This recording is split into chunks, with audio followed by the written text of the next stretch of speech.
Hello everyone, hope you all are fine. आज हम class 4 English का चैप्टर 9 हेको इसे पढ़ेंगे, समझेंगे और इसके क्वेश्चन आंसर्स और कंप्लीट एक्सरसाइजेस करेंगे। तो यहाँ पर एक स्टोरी है, चलो इसे पढ़ते हैं। क्या है ये स्टोरी? हेक मीन्स टू चैलेंज एंड को मीन्स टाइगर।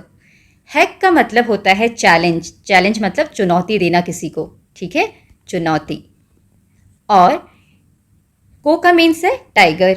देयरफॉर इसलिए the word Hekko means challenging the tiger.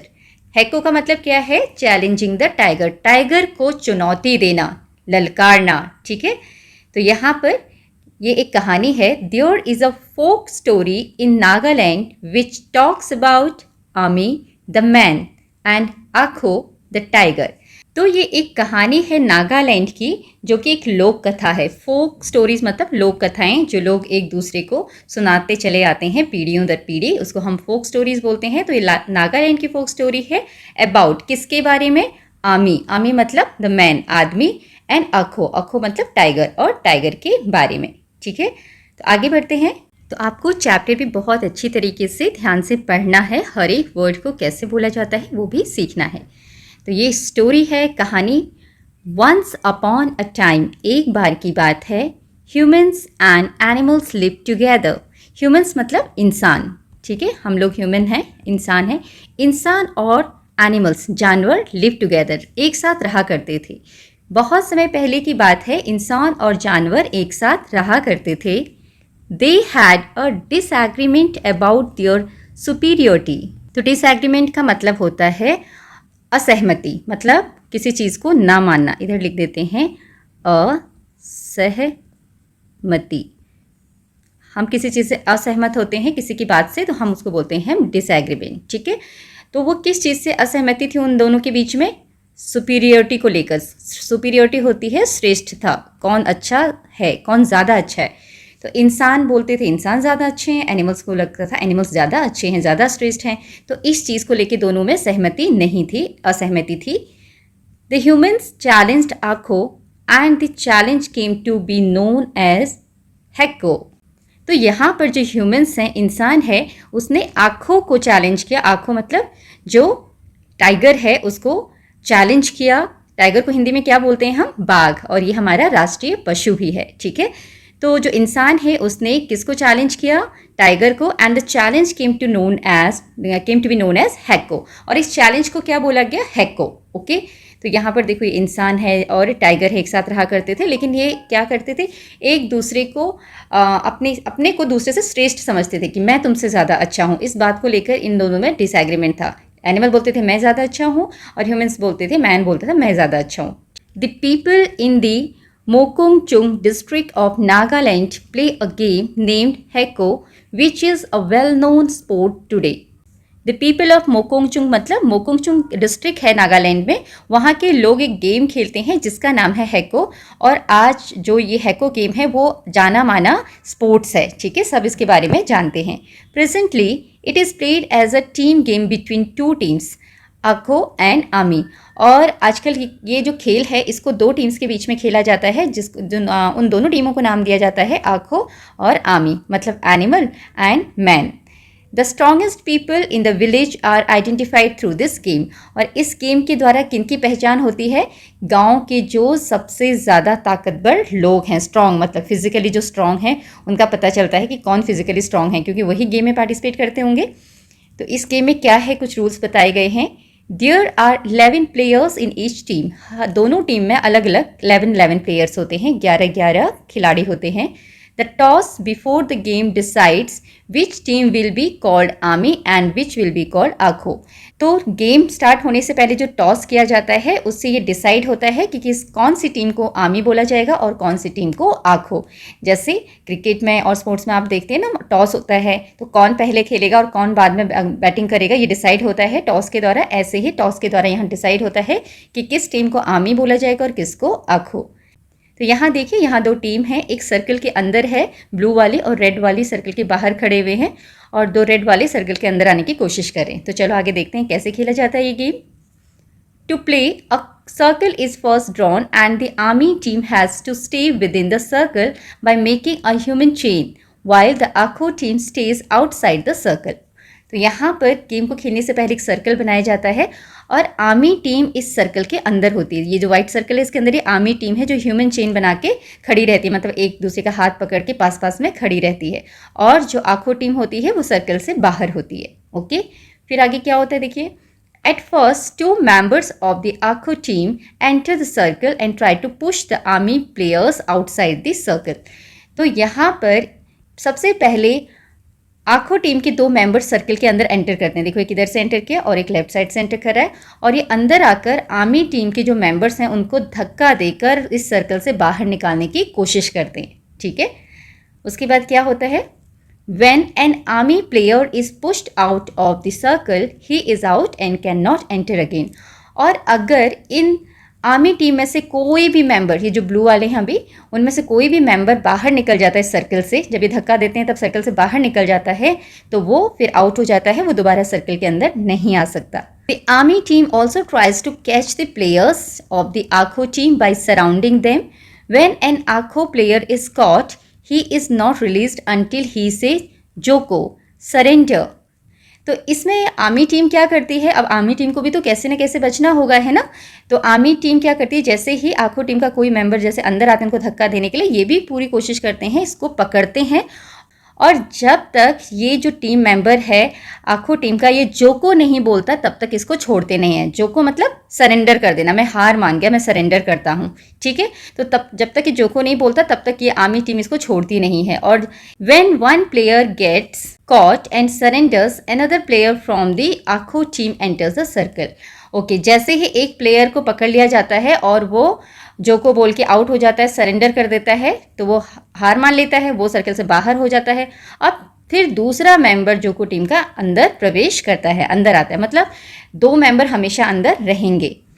Whenever a team gets a player of the opposite team out, it gets points. और जब कोई टीम अपोजिट टीम के member को बाहर कर देती है आउट करके तो उस टीम को पॉइंट मिल जाते हैं। जैसे यहाँ पर ब्लू टीम ने क्या किया, रेड टीम के मेंबर को आउट कर दिया और ये बाहर चला जाएगा तो ब्लू टीम के मेंबर्स को 1 पॉइंट मिल जाएगा, +1 1 पॉइंट हो जाएगा इनका। और मान लीजिए रेड वाली टीम के मेंबर ने ब्लू वाले को बाहर कर दिया, एक किसी को धक्का देके बाहर कर दिया तो ये रेड वालों को पॉइंट मिल जाएगा। The game of Hekko gets over when one of the following 3 things happens. और गेम कब समाप्त होता है, कब ओवर माना जाता है, ख़त्म माना जाता है, जब इन तीनों में से कोई एक चीज़ होती है।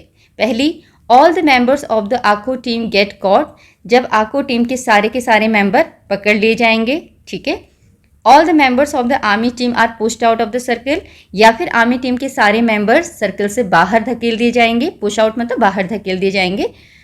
द टाइम रन्स आउट, और या फिर टाइम जो होता है एक ड्यूरेशन दिया जाता है कि इतने टाइम के अंदर आपको खेल ख़त्म करना है, और अगर टाइम ख़त्म हो जाता है उस खेल का तो अब भी ऐसा होता है। The team with the maximum points wins the game. मान लीजिए 30 मिनट्स का टाइम दिया है गेम के लिए और 30 मिनट्स के अंदर अगर जब 30 मिनट्स हो जाते हैं उसके बाद ये गेम को बंद कर दिया जाता है और 30 मिनट्स के अंदर जिसके भी ज़्यादा पॉइंट्स हुए रहेंगे वही टीम जीतेगी, उसी को विनर घोषित किया जाएगा। तो यहाँ पर देखिए कौन सी टीम जीती है, ये आर्मी टीम है ना, इनको प्राइज मिला हुआ है। Next, the fastest player of the army team is awarded the title of खोजोबा।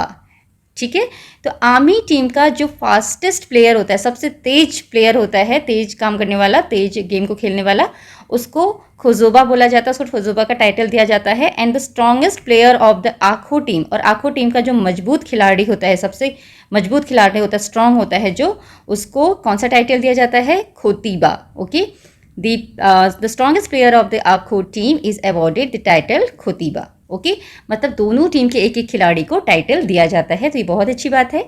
तो यहाँ पर ये कहानी ख़त्म होती है, जो भी स्पोर्ट इस गेम के बारे में थी। अब इसके कुछ न्यू वर्ड्स हैं। डिक्लेयर्ड मतलब घोषित करना, सुपीरियोरिटी मतलब कौन ज़्यादा अच्छा है, श्रेष्ठता। डिसएग्रीमेंट मीन्स असहमति। सरेंडर मतलब अपने आप को समर्पित कर देना।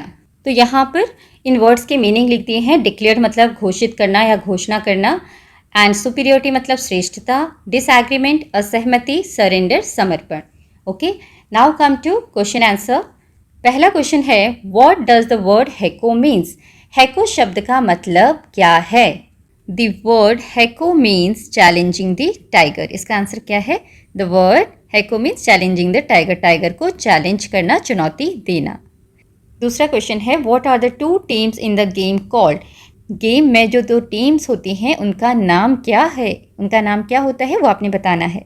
तो इसका आंसर आप लिखेंगे the two teams in the game are called आमी एंड आखो। जो दो टीम्स होती हैं उनका नाम होता है आमी और Aakho. Third question is how many players are there in each team. दोनों टीम में कितने कितने खिलाड़ी होते हैं? 11 वही आप बताएंगे। There are 11 players in each team. दोनों टीम में 11 प्लेयर्स होते हैं। Okay, next question what do the players in the army team do inside the circle. Army team में जो प्लेयर्स होते हैं वो सर्कल के अंदर क्या करते हैं? तो इसका आंसर आप इस तरीके से लिखेंगे the players of the army team form a human chain inside the circle. जो आर्मी टीम के प्लेयर्स होते हैं, मेंबर्स होते हैं, वो सर्कल के अंदर एक ह्यूमन चेन बनाते हैं, मतलब हाथ पकड़कर खड़े रहते हैं, चेन बनाते हैं। व्हेन टू प्लेयर्स ऑफ आखो team enter inside the circle, जब आखो टीम के दो प्लेयर्स सर्कल के अंदर प्रवेश करते हैं, आते हैं, देन तब the players of the army team try to catch them. Army team के जो प्लेयर्स होते हैं उनको पकड़ने की कोशिश करते हैं and also try to defend themselves from themselves being pushed out by the आखो टीम। और साथ साथ में वो अपने आप को भी डिफेंड करने की कोशिश करते हैं, बचाने की कोशिश करते हैं। किस चीज़ से? Being pushed out by the आखो टीम, कि वो आखो टीम के द्वारा बाहर पुश ना किए जाए, उनको धक्का ना लगे, ठीक है, और आखो टीम के जो मेंबर्स उनको बाहर ना धकेल पाएँ, उससे भी वो बचते हैं। तो इसका आंसर आप इस तरीके से लिखेंगे। Now next question, fifth question is why do you think the आखो team tiger must say Joko when they are caught. आपको क्यों लगता है कि जो आखो टीम का मेंबर है उनको जोको बोलना पड़ता है व्हेन दे आर कॉट, जब वो पकड़े जाते हैं उनको जोको बोलना होता है, क्यों? वो क्यों बोलते हैं? इसका आंसर आप बताएंगे। द आखो team tiger must say Joko when they are caught to accept defeat. एक तो अपनी हार स्वीकार करने के लिए, हम हार गए हैं, ठीक है, मैं हार गया हूँ, जो भी पकड़ा जाता है वो अपनी हार स्वीकार करता है। And to be release from the hold of the army team, और साथ में ही आर्मी टीम की पकड़ से वो रिलीज हो सकें, छूट सकें, तभी आर्मी टीम उनको छोड़ेगी। जब तक वो हक नहीं बोलेंगे, जोको नहीं बोलेंगे, तब तक आर्मी टीम उनको छोड़ेगी नहीं। इसलिए जब वो थक जाते हैं, हार जाते हैं, तो उनको ये शब्द बोलना पड़ता है ताकि आर्मी टीम उनकी हार को एक्सेप्ट कर ले, उनकी हार मान जाए कि वो हार गया है और उसको वो छोड़ दें। तो इसीलिए उसको जोको बोलना ज़रूरी है। Now next question, think and discuss. आपने सोचना है, डिस्कस करना है। पहला है if you were playing the game Hekko would you prefer to be in army और आखो टीम, वाई। अगर आप ये गेम खेल रहे होते तो आप इन दोनों टीम में से कौन सी टीम में जाना चाहोगे, आप कौन सी टीम में होते और उस टीम में आप क्यों जाना चाहोगे? या तो आखो में या आर्मी में अगर आप सेलेक्ट करते हो मैं इस टीम में होऊंगा या होंगी, तो आप उसमें क्यों जाना चाहोगे उसके बारे में बताना है। तो यहाँ पर सबके अपने थॉट्स, अपने विचार हो सकते हैं। This is just an example. Example के लिए मैंने लिखा है I would prefer to be in army team. मैं आर्मी टीम में होना चाहूँगी, क्यों? Because in army team all the players have to work together, क्योंकि आर्मी टीम में सभी एक साथ काम करते हैं ना, आर्मी टीम में सबको मिलकर काम करना पड़ता है। इन कोऑर्डिनेशन, कोऑर्डिनेशन मतलब एक साथ मिलकर काम करना पड़ता है, साथ देना पड़ता है एक दूसरे का। I like to play together with friends and making strategy to win the game. और मुझे फ्रेंड्स के साथ मिलकर खेलना और जीतने के लिए, गेम को जीतने के लिए स्ट्रेटजी बनाना बहुत पसंद है। तो जो आर्मी टीम है वो एक साथ मिलकर स्ट्रेटजी बनाती है कि कहाँ से पकड़ें, किसको पकड़े हैं ना, इन दोनों प्लेयर में से किसको पकड़ें, तो एक साथ मिलकर डिस्कशन करते हैं। तो मुझे ये सब पसंद है, स्ट्रेटजी बनाना, ताकि हम गेम को जीत सके और दोस्तों के साथ एक साथ खेल सके। तो मैं आर्मी टीम में जाना चाहूँगी। तो इस तरीके से आप भी अपना रीज़न दे सकते हैं। Next question, if you could add a new rule to the game what would it be. अगर आप इस गेम में एक नया रूल ऐड करना चाहोगे तो वो क्या होगा? What would be the benefit of the new rule, और इस न्यू रूल का क्या फ़ायदा होगा, तो इसके बारे में आपने बताना है। तो यहाँ पर I have added a new rule. The new rule could be, new rule क्या हो सकता है? Make a small circle inside the big circle. इस बड़े सर्कल के अंदर जहाँ पर वो खेलते हैं एक छोटा सर्कल बनाओ। If any one of the attacker manage to step into it, और उन दोनों खिलाड़ियों में से जो आखो टीम की मेंबर्स जो अंदर पुश करने के लिए आते हैं, उन दोनों में से, उनको अटैकर बोला गया यहाँ पर, उन दोनों में से कोई भी उस स्टेप कर लेता है उस सर्कल के अंदर, ठीक है, जो कि बड़े सर्कल में है, the attacker team will get 1 point. Point for it. तो जो अटैकर टीम है उसको एक और पॉइंट एक्स्ट्रा वहाँ पर मिल जाएगा, है ना। तो ये थोड़ा एक्साइटिंग होगा। The new rule will bring more excitement in the game. और जो ये नया रूल है उससे गेम को खेलने में और ज़्यादा एक्साइटमेंट होगा। क्यों? क्योंकि इसमें क्या होगा, देखो अगर मान लो बड़ा सर्कल था और यहाँ पर एक छोटा सर्कल बना देते हैं और बाकी जो मेंबर्स हैं आर्मी टीम के यहाँ पर खड़े हुए हैं और आखो टीम का कोई भी मेंबर कोशिश करता है इसमें अंदर घुसने के लिए ताकि उसको एक एक्स्ट्रा मार्क्स और मिल जाए, है ना, एक्स्ट्रा पॉइंट। तो उसके दिमाग में आएगा कि मैं एक एक्स्ट्रा पॉइंट ले लूँ अपनी टीम के लिए। तो आर्मी टीम उसको क्या करेगी, वहीं पर पकड़ने की कोशिश करेगी। तो ये एक एक्साइटमेंट है, क्या मुझे एक्स्ट्रा पॉइंट चाहिए। तो यहाँ पर थोड़ा सा एक्साइटमेंट डेवलप होगा गेम में। तो इसीलिए हम एक इस तरीके का रूल बना सकते हैं। आपको कोई और नया रूल बनाने का मन करे, आपको कुछ और समझ में तो आप बता सकते हैं। Now next is choose the correct option to complete the sentence. यहाँ पर दो वर्ड्स दिए हुए हैं, ठीक है। इनकी करेक्ट ऑप्शन ढूंढकर इस खाली जगह पर भरना है, क्या सही होगा। देयर, देयर, दोनों की स्पेलिंग अलग अलग है लेकिन हम बोलते कैसे हैं, दोनों को देयर ही बोलते हैं। दिस देयर का मतलब है उनका और देयर इस देयर का मतलब है वहाँ, ओके, किसी जगह का नाम है तो वहाँ। तो यहाँ पे क्या आएगा, dash is a beautiful park in my neighbourhood. मेरे नेबरहुड में एक खूबसूरत पार्क है। तो यहाँ पे देयर मतलब क्या होगा, वहाँ, ठीक है। यहाँ पर कौन सा वाला आएगा, there. There is a beautiful park in my neighbourhood.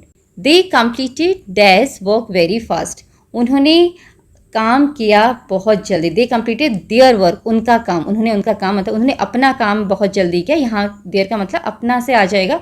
हम बोलेंगे तो हम उनका बोलेंगे, लेकिन सेंटेंस में क्या लिखेंगे, दे कंप्लीटेड देयर वर्क, उन्होंने अपना काम बहुत जल्दी किया, ठीक है। Next, two and too. इस टू का मतलब तो दो होता है और इस टू का मतलब भी। हम बोलते हैं ना ऑल्सो, ऑल्सो मतलब भी, तो टू मतलब भी। Dash of my friends participated in the poster making competition. मेरे फ्रेंड्स ने पार्टिसिपेट किया है पोस्टर मेकिंग कॉम्पिटिशन में। तो कितने फ्रेंड्स, टू फ्रेंड्स, है ना। Two of my friends participated in the poster making competition. I was to tired after playing. मैं बहुत ज़्यादा, टू यहाँ पर भी के साथ साथ बहुत ज़्यादा, ठीक है। बहुत ज़्यादा के लिए भी हम यूज़ करते हैं, बहुत ज़्यादा भी आप लिखेंगे तो यहाँ बहुत ज़्यादा ही यूज़ हुआ है, बहुत ज़्यादा के रूप में यूज़ किया गया है। I was to tired after playing. मैं खेलने के बाद बहुत थक गया, बहुत ज़्यादा थक गया या थक गई। नेक्स्ट है थ्रू एंड थ्रू। थ्रू मतलब है द्वारा, किसी चीज़ के द्वारा कोई चीज़ करना। एंड थ्रू मतलब फेंकना, ठीक है, फेंकना। Now the bowler dash the ball towards the batsman. Bowler ने बैट्समैन की तरफ बॉल को क्या किया, फेंका। तो उसके लिए क्या लिखेंगे, बॉल को तो फेंकेंगे ही, थ्रू, ठीक है। I can see the clouds through my window pane. Through यहाँ पर कौन सा वाला आएगा, THROUGH।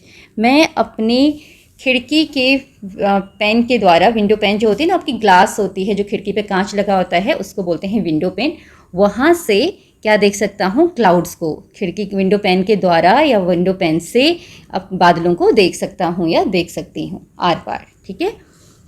कॉट मतलब पकड़ना, कॉट मतलब चारपाई। पहला वाला है पकड़ना, पकड़ा जाना या पकड़ना, ठीक है। पकड़ना, कॉट मतलब चारपाई, COT, कॉट, चारपाई। माई मदर डैश में eating an ice cream at night. मेरी मम्मी ने मुझे रात को आइसक्रीम खाते हुए पकड़ लिया। उसके लिए क्या लिखेंगे हम, CAUGHT, कॉट, पकड़ा गया आइसक्रीम खाते हुए। I sleep on a dash when I am at my grandmother's village. जब मैं अपनी ग्रैंड मदर के गांव में होती हूँ तब मैं कहाँ पर सोती हूँ, चारपाई में, COT, cot, okay.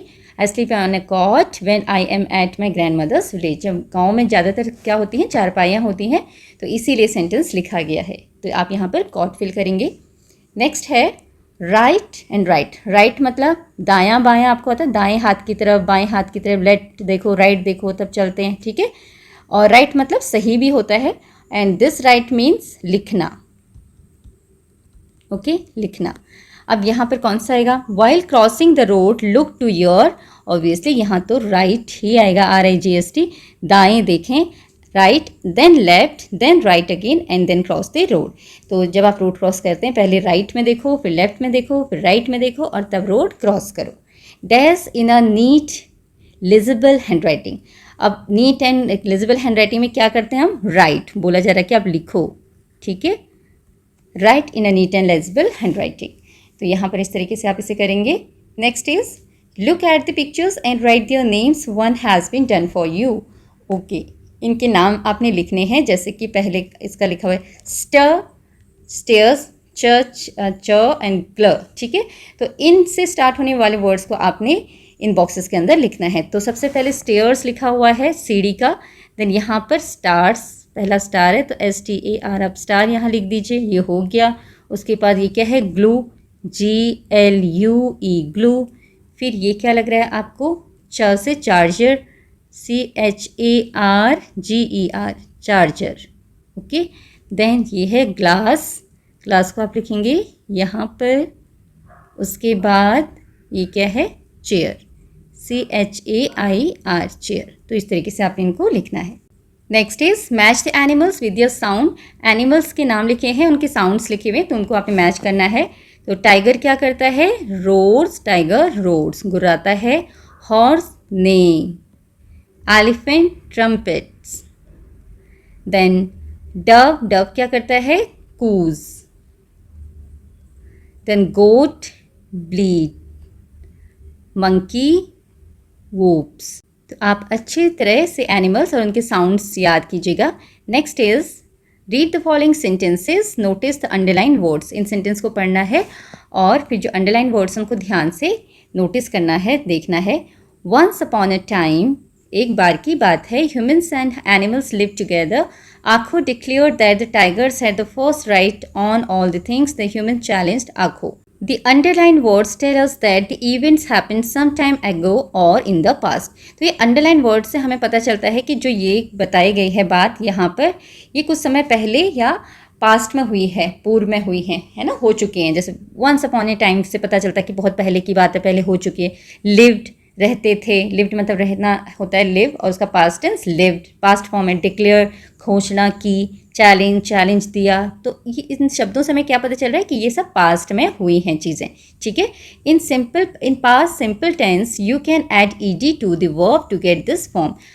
Simple past में क्या करना होता है आपको, जो भी वर्ब है उसमें ED लगाना होता है। जैसे यहाँ पे लिखा हुआ है ना, डिक्लेयर्ड है, और कौन सा है, लिव्ड। तो अगर आप LIVE, लिव है मतलब रहना, और अगर आप लगा दोगे इसमें ED, LIVE, फिर D लगा दोगे तो ये लिव्ड हो जाएगा। तो इसका मतलब ये पास्ट फॉर्म। अगर हमें पास्ट में कोई बात बतानी है, पास्ट की बात बतानी है, तो हम उसको लिव्ड बोलेंगे, ठीक है। There lived a great king, वो एक बड़ा राजा रहता था, ठीक है। तो यहाँ पर जो ED वाले वर्ड्स हैं वो पास्ट के लिए यूज़ किए जाते हैं, ये आपको बताया गया है। There are many verbs to which we don't add ED, for example. लेकिन कुछ वर्ड्स होते हैं जिनमें हम ED नहीं लगाते पास्ट के लिए, जैसे केम। केम किसका पास्ट टेंस है, कम का, COME, कम होता है, उसका पास्ट टेंस है CAME, केम। इसमें ED नहीं लगता, इसमें लेटर चेंज हो गया, O की जगह A हो गया है। ड्रैंक किसका है, ड्रिंक। ड्रॉप, ड्राइव का, सॉ, सी का, etcetera. Such verbs are called irregular verbs. ऐसे वर्ब्स को कौन से वर्ब्स बोलते हैं हम, इर्रेगुलर वर्ब्स, क्योंकि इसमें ED नहीं लगाया है, पूरा वर्ड ही स्पेलिंग चेंज कर दी है, ठीक है। तो ये आपने ध्यान रखना है। Then fill in the blanks using ED। अब आपने यहाँ ED लगाकर फिलअप करना है सभी जगह। लास्ट वीक वी विजिट है तो क्या बनेगा ये, visited, okay. We visited the park for a while. Last week हम थोड़ी देर के लिए पार्क विजिट करने गए, पार्क में गए। There were many children in the park, वहाँ पार्क में बहुत सारे बच्चे थे। They were playing different games, वो अलग अलग खेल खेल रहे थे।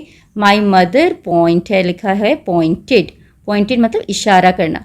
मदर ने इशारा किया at the children playing kabaddi, मेरी मदर ने उन बच्चों की तरफ इशारा किया जो कबड्डी खेल रहे थे, मतलब उसको दिखाया फिंगर से। Then on our way home, जब हम घर वापस आए, माई सिस्टर जम्प्ड, मेरी सिस्टर ने जंप किया, मेरी सिस्टर कूदी। इन ए पडल एंड मडीड एवरीवन्स क्लोथ्स, मेरी जो सिस्टर है वो पडल में कूद गई वापस आते समय, ठीक है। पडल मतलब कीचड़ से या पानी से भरा हुआ गड्ढा, कीचड़ और पानी वाला गड्ढा, उसमें कूद गई और सबके क्लोथ्स को, कपड़ों को क्या कर दिया, मिट्टी मिट्टी कर दिया। मडीड, सब में मिट्टी लग गई सबके कपड़ों में, क्योंकि छींटे उड़ गए मिट्टी और पानी के। आई इन्जॉयड, मैंने बहुत इन्जॉय किया। इन्जॉय का क्या बन जाएगा, enjoyed. My visit to the park, मेरी जो विजिट थी पार्क में उसको मैंने बहुत इन्जॉय किया। माई सिस्टर वॉन्ट की जगह हो जाएगा wanted, ED। My sister wanted to go to the pond, but मेरी सिस्टर तालाब में जाना चाहती थी। बट आई डिसाइडेड, लेकिन मैंने डिसाइड किया, क्या डिसाइड किया, मैंने डिसाइड किया कि वहाँ पर रुक के कबड्डी के खेल को वॉच करें, देखें, ठीक है। आई वॉच्ड, वॉच की जगह यहाँ क्या हो जाएगा वॉच्ड, मैंने देखा, वॉच किया, देखा, the game for a while, कुछ समय के लिए, and then joined my mother and sister, और फिर मैं अपनी मदर और सिस्टर के पास चली गई, उनके साथ हो गई। There were many fishes in the pond, और पॉन्ड में क्या थे, बहुत सारे फिशेज थे। आई स्पॉटेड, मैंने देखे, स्पॉट मतलब ढूंढना किसी चीज़ को, ठीक है, मिलना। कौन कौन सी चीज़ें स्पॉट की उसने वहाँ पर, गोल्ड फिश देखी। And my sister noticed, notice का क्या होगा, noticed, notice 2 tadpoles in the pond, उसने 2 टेडपोल्स को वहाँ पे नोटिस किया, वहाँ पर 2 टेडपोल्स भी थे। Let us listen to the description of some traditional games of India. यहाँ पर कुछ ट्रेडिशनल गेम्स के बारे में दिया हुआ है जो इंडिया के ट्रेडिशनल गेम्स हैं। Identify each game and right the name in the space given below. तो यहाँ पर आपने उसका आइडेंटिफाई करके नाम बताना है। तो पहले गेम के बारे में लिखा हुआ है, in this game we stack 7 stones on top of each other. इस गेम में हम एक दूसरे के ऊपर 7 स्टोन्स रखते हैं, पत्थरों को रखा जाता है, एक पत्थर के ऊपर दूसरा पत्थर, ऐसे 7 पत्थर रखे जाते हैं। The first team throws a ball to knock them down, पहली टीम थ्रो करती है बॉल को उनको नीचे गिराने के लिए। After the stones are knock down, और जब पत्थर नीचे गिर जाते हैं, the members of the first team hurriedly rearrange the stack, और फिर जो पहली टीम होती है, फर्स्ट टीम जिसने गिराए होते हैं, उसके बाकी मेंबर्स क्या करते हैं, फिर से उनको रीअरेंज करते हैं, उस स्टैक को वापस बनाते हैं। While the opponent team catches the ball to quickly hit the members of the first team, और इस समय तक जो अपोनेंट टीम होती है वो बॉल को पकड़ लेती है और वो हिट करने की कोशिश करती है members of the first team के मेंबर्स को, बिफोर द स्टोन्स आर रीस्टैक, इससे पहले कि सारे के सारे जो स्टोन्स हैं वो रीस्टैक हो जाएं, फिर से वो लगा दें वापस, तब वो उनको आउट करने की कोशिश करती है दूसरी टीम। If you are hit by the ball, और अगर पहली टीम का कोई भी मेंबर हिट हो जाता है बॉल के द्वारा, यू आर आउट, वो आउट हो जाता है। Can you guess the name of the game, हमने इस गेम के बारे में पढ़ा था अभी चैप्टर इससे पहले, है ना। तो कौन सा गेम है ये, लगोरी, ओके। और इसका दूसरा नाम क्या था, सितौलिया, तो वो आप लिखेंगे यहाँ पर सितौलिया या फिर लगोरी, ओके। इसको पिट्ठू भी बोलते हैं। Next is, in this game there are 2 teams, इसमें 2 टीम होते हैं। 1 player from the first team crosses into the second team side, इसमें से एक प्लेयर दूसरी टीम की जो साइड होती है उसमें एंटर करता है, क्रॉस करता है, वहाँ जाता है। While chanting the name of the game, और गेम का नाम बोलते हुए, ठीक है, बोल जबान पर उसका नाम होता है, गेम का बोलते हुए जाना उसको, continuously without taking a breath. The goal is to tag as many players as possible and return to their side before being caught, और उसका मेन उद्देश्य क्या होता है कि ज़्यादा से ज़्यादा खिलाड़ियों को टच करके वापस अपनी टीम में आ सके, मतलब अपोनेंट टीम के खिलाड़ियों को टच करके वापस अपनी टीम में आ सके, और इससे पहले कि वो पकड़ा जाए, है ना। तो ये आप समझ ही गए होंगे। If the player is caught, अगर प्लेयर पकड़ा जाता है, द अदर टीम स्कोर्स, दूसरी टीम को स्कोर मिल जाता है, पॉइंट्स मिल जाते हैं। Can you guess the name of this game, ये कौन सा गेम है, कबड्डी, और कबड्डी को हुतुतु भी बोलते हैं, ठीक है। Next is, this game is played with 2 wooden sticks, ये गेम 2 लकड़ियों के साथ खेला जाता है, छोटी छोटी लकड़ियाँ होती हैं उनके साथ उससे खेला जाता है, ठीक है। और a short one and a longer, एक तो छोटी होती है इस तरीके की और एक लंबी होती है। The goal is to hit the shorter stick and make it jump in the air, और इसमें गोल क्या होता है हमारा कि बड़ी वाली स्टिक से छोटी स्टिक को मार के उसको हवा में उछाला जाता है।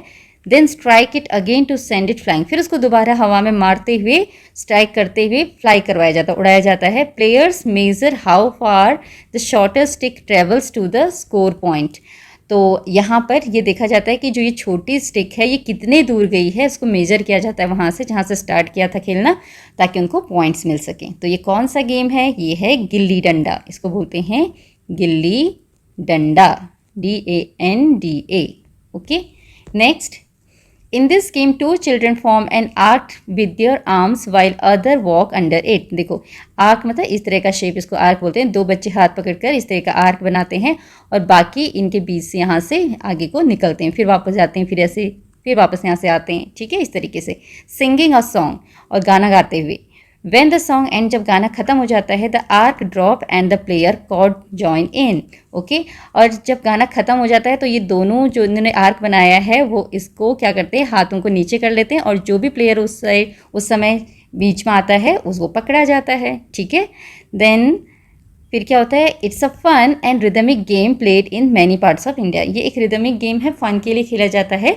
ठीक है, रिदमिक मतलब गाते हैं बच्चे, एंजॉय करते हैं। तो इस गेम का नाम क्या है, इसको बोलते हैं लंदन ब्रिज।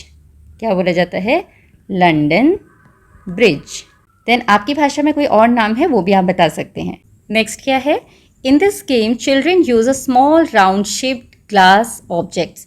इस गेम में बच्चे छोटे छोटे गोल कांच के ऑब्जेक्ट होती है, गोल राउंड से, उसको यूज़ करते हैं, गोले से होते हैं कांच के, aiming to knock out other glass round object placed in a circle. यहाँ पर सर्कल में और बहुत सारे गोल ग्लास ऑब्जेक्ट रखे जाते हैं और एक ग्लास ऑब्जेक्ट को वो अपने फिंगर से निशाना बनाते हुए वहाँ से दूसरे ग्लास ऑब्जेक्ट को मारने की कोशिश करते हैं। Players flick the glass object with their fingers. Okay, तो वही उंगली में रखते हैं एक ग्लास ऑब्जेक्ट को और कोशिश करते हैं उसे सामने रखी हुई दूसरी ग्लास ऑब्जेक्ट को हिट करें, trying to hit the target object and win them. और जब अगर वो हिट कर लेता है इस ग्लास ऑब्जेक्ट से, इस ग्लास ऑब्जेक्ट को हिट कर लेगा तो वो उसको जीत जाएगा। ठीक है, this is a popular outdoor game played in many parts of India. ये इंडिया के बहुत सारे पार्ट्स में खेला जाता है, बहुत ही पॉपुलर गेम है और बहुत ट्रेडिशनल गेम है ये। तो इसका नाम क्या है, तो इसे बोला जाता है मार्बल्स या कंचे। ओके, मार्बल्स या फिर कंचे। आप इसे किसी और नाम से जानते हैं तो वो भी आप बता सकते हैं। फिर है look at the pictures and identify the game being played. यहाँ पर आपने आइडेंटिफाई करना है कि कौन सा गेम खेला जा रहा है। तो इन गेम्स के नाम क्या हैं, ये तो है स्किपिंग, SKIPPING, स्किपिंग। और ये बच्चा क्या कर रहा है, ये एक पहिए को रोल कर रहा है, तो आप लिखेंगे रोलिंग अ टायर। और नीचे क्या रहा है, काइट फ्लाइंग, पतंग उड़ा रहे हैं, काइट फ्लाइंग।